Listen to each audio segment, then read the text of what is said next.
News of the people, by the people, for the people.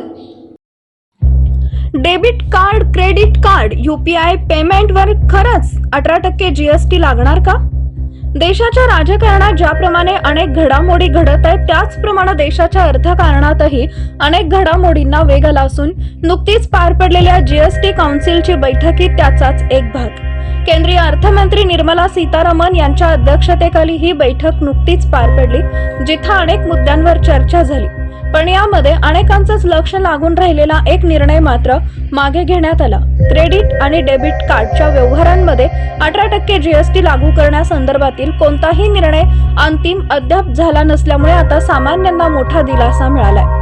GST परिषद या संदर्भातील कोणत्याही अंतिम निर्णयावर पोहोचली नसल्यामुळे हा प्रस्ताव आता फिटमेंट कमिटीकडे पाठवण्यात आलाय. पुढील बैठकीमध्ये हा प्रस्ताव फिटमेंट कमिटीच्या मतासह नव्याने GST परिषदेपुढे ठेवला जाणार आहे. समितीकडून मांडण्यात आलेल्या प्रस्तावानुसार अशा प्रकारच्या GSTचा ग्राहकांवर कोणताही प्रभाव पडणार नाही. दरम्यान बैठकीआधीच या प्रकरणावर बरीच चर्चा झाली, जिथे डेबिट आणि क्रेडिट कार्डच्या माध्यमातून 2000 रुपयांपर्यंतच्या देवाणघेवाणीत पेमेंट्स गेटवेला GSTतून वगळण्यात येणार की नाही हा महत्त्वाचा मुद्दा ठरला. सूत्रांच्या माहितीनुसार GST परिषदेच्या बैठकीदरम्यान 2000 रुपयांपर्यंतच्या डेबिट किंवा क्रेडिट कार्ड अथवा QR कोडच्या माध्यमातून होणाऱ्या व्यवहारांवर जिथं ॲग्रिगेटर शुल्क आकारलं जातं तिथं 18% GST आकारला जाईल. फिटमेंट समितीच्या निर्णयाकडे लक्ष.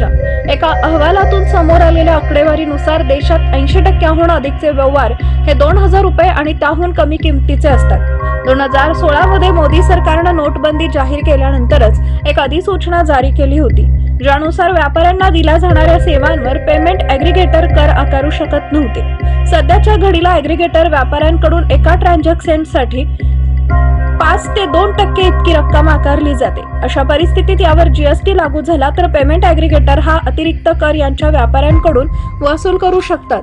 दरम्यान या सर्व चर्चानंतर परिषदेतील अनेक सदस्यांनी ऑनलाईन व्यवहारांवर नकारात्मक नूर आवळत फिटमेंट समितीकडेच हा प्रस्ताव पाठवण्यात आला. पीपल न्यूज पाहण्यासाठी चॅनलला सबस्क्राईब करा व बेल आयकॉनला प्रेस करा.